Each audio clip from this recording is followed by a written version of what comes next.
ហើយបងប្អូនទាំងអស់គ្នាគឺខ្ញុំសូមប្រកាសម្ដងទៀតបាទគឺខ្ញុំបាទហ៊ានស្រែកប្រាប់ពិភពលោកទាំងមូលបាទថាម្ដាយរបស់ខ្ញុំនេះគឺជាសន្តិសុខនឹងអ្នកលក់អីវ៉ាន់ចាំរួយបាទនៅផ្សារនៅរោងចក្រនៅកាបូលបាទហើយឪពុករបស់ខ្ញុំ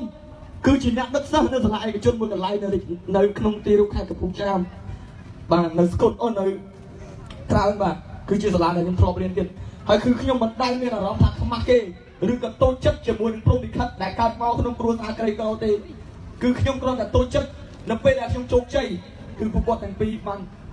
បាទចែកផ្លូវគ្នាហើយខ្ញុំមិននឹកស្មានដល់ថ្ងៃនេះគឺគាត់ទាំងពីរបានមកជួបខ្ញុំជាមួយនឹងស្ថានភាពជួបជុំគ្រួសារកាលពីខ្ញុំទៅទូទេបាទខ្ញុំមិនដែលនឹកស្មានទេហើយមិនថាថ្ងៃមុខទៅជាយ៉ាងណាខ្ញុំខ្លាចទៅជាមនុស្សបែបណាទេកំណើតរបស់ខ្ញុំកើតចេញពីក្មេងវាកោ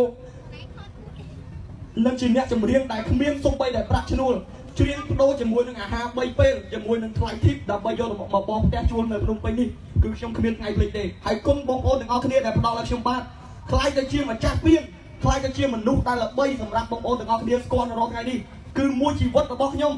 គឺខ្ញុំមិនអាចភ្លេចជាដាច់ខាតបើសិនជាមានជាតិក្រោយខ្ញុំអាចចាំជាតិក៏ខ្ញុំនៅតែដឹងគុណអរគុណបងប្អូនទាំងអស់គ្នាទោះបីជាជាតិក្រោយខ្ញុំកើតនៅក្នុងគ្រួសារក្រដដែលក៏ដោយក៏ខ្ញុំនៅតែអរគុណបងប្អូន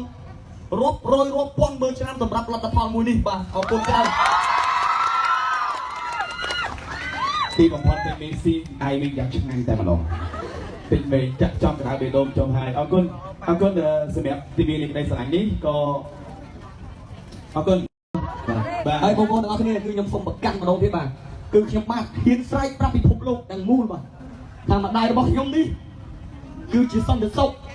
នឹងអ្នកលក់អីវ៉ាន់ចាំរួយបាទនៅផ្សារនៅរោងចក្រនៅកាបូលបាទហើយឪពុករបស់ខ្ញុំគឺជាអ្នកដឹកសិស្សនៅសាលាឯកជនមួយកន្លែង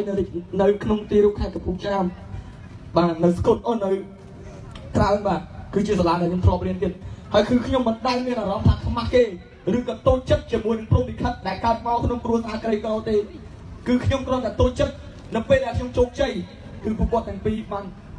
បាទចែកផ្លូវគ្នាហើយខ្ញុំមិននឹកស្មានដល់ថ្ងៃនេះគឺគាត់ទាំងពីរបានមកជួបខ្ញុំជាមួយនឹងស្ថានភាពជួបជុំគ្រួសារកាលពីខ្ញុំទៅទូទេបាទខ្ញុំមិនដែលនឹកស្មានទេហើយមិនថាថ្ងៃមុខទៅជាយ៉ាងណាខ្ញុំខ្លាចទៅជាមនុស្សបែបណាទេកំណើតរបស់ខ្ញុំកើតចេញពីក្មេងវាកោនឹងជាអ្នកចម្រៀងដែលគ្មានសូម្បីតែប្រាក់ឈ្នួលច្រៀងបដូរជាមួយនឹងអាហារ3ពេលជាមួយនឹងថ្លៃធីបដើម្បីយកមកបងផ្ទះជួលនៅភ្នំពេញនេះគឺខ្ញុំគ្មានថ្ងៃភ្លេចទេហើយគុណបងប្អូនទាំងអស់គ្នាដែលផ្ដល់ឲ្យខ្ញុំបាទខ្លាចទៅជាម្ចាស់ពៀនខ្លាចទៅជាមនុស្សដែលល្បីសម្រាប់បងប្អូនទាំងអស់គ្នាស្គាល់នៅរាល់ថ្ងៃនេះគឺមួយជីវិតរបស់ខ្ញុំគឺខ្ញុំមិនអាចភ្លេចជាដាច់ខាតបើសិនជាមានជាតិក្រោយខ្ញុំអាចចាំជាតិក៏ខ្ញុំនៅតែដឹងគុណអរគុណបងប្អូនទាំងអស់គ្នាទោះបីជាជាតិក្រោយខ្ញុំកើតនៅក្នុងគ្រួសារក្រដដែលក៏ដោយក៏ខ្ញុំនៅតែអរគុណបងប្អូនរាប់រយរាប់ពាន់ម៉ឺនឆ្នាំសម្រាប់លទ្ធផលមួយនេះបាទអរគុណច្រើនទីបំផុតពេញមេស៊ីអាយវិញយ៉ាងឆ្ងាញ់តែម្ដងពេញមេចាក់ចំកណ្ដាលបេះដូងចំហើយអរគុណសម្រាប់ទីវីនេះក្តីស្រឡាញ់នេះក៏